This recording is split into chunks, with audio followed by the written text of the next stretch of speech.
Now, over in Türkiye, it's a little after 3 a.m. on Monday, and the country is waiting on presidential and parliamentary election results.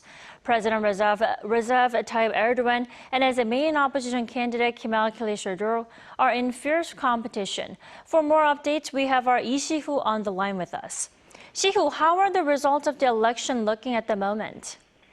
It's a fierce fight indeed, Dami. It doesn't seem like either of the two candidates will secure the 50% of votes required to win the election. According to preliminary election results by the state-run Anadolu news agency, based on 95% of the votes counted, Erdogan had 49.52% of votes compared to 44.76% for rival candidate Kilicdaroglu.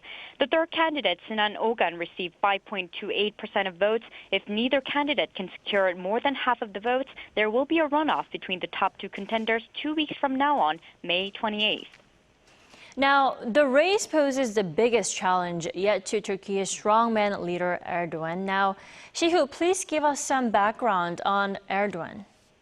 Yes, Dami, this is the first time that Turkey's factious opposition has coalesced around a single candidate to face off against Erdogan. Kilicdaroglu, an economist and a politician, represents an election coalition of 6 opposition parties. Erdogan is the 12th and current president of Turkey since 2014, and prior to that, he served as prime minister from 2003 to 2014.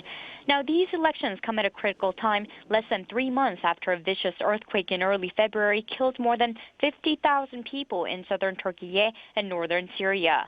Erdogan has been criticized for botched rescue efforts and lax building controls that his ruling Justice and Development Party presided over for 2 decades. This also comes amid a serious economic crisis where over the last 2 years, the country's currency has plummeted and prices have ballooned. It's expected that if elected, Erdogan will continue to refrain from imposing sanctions on Russia and maintain a friendly relationship with the country. On the other hand, Kilicdaroglu is expected to work on restoring relationships with NATO and the European Union and focus efforts on recovering the economy.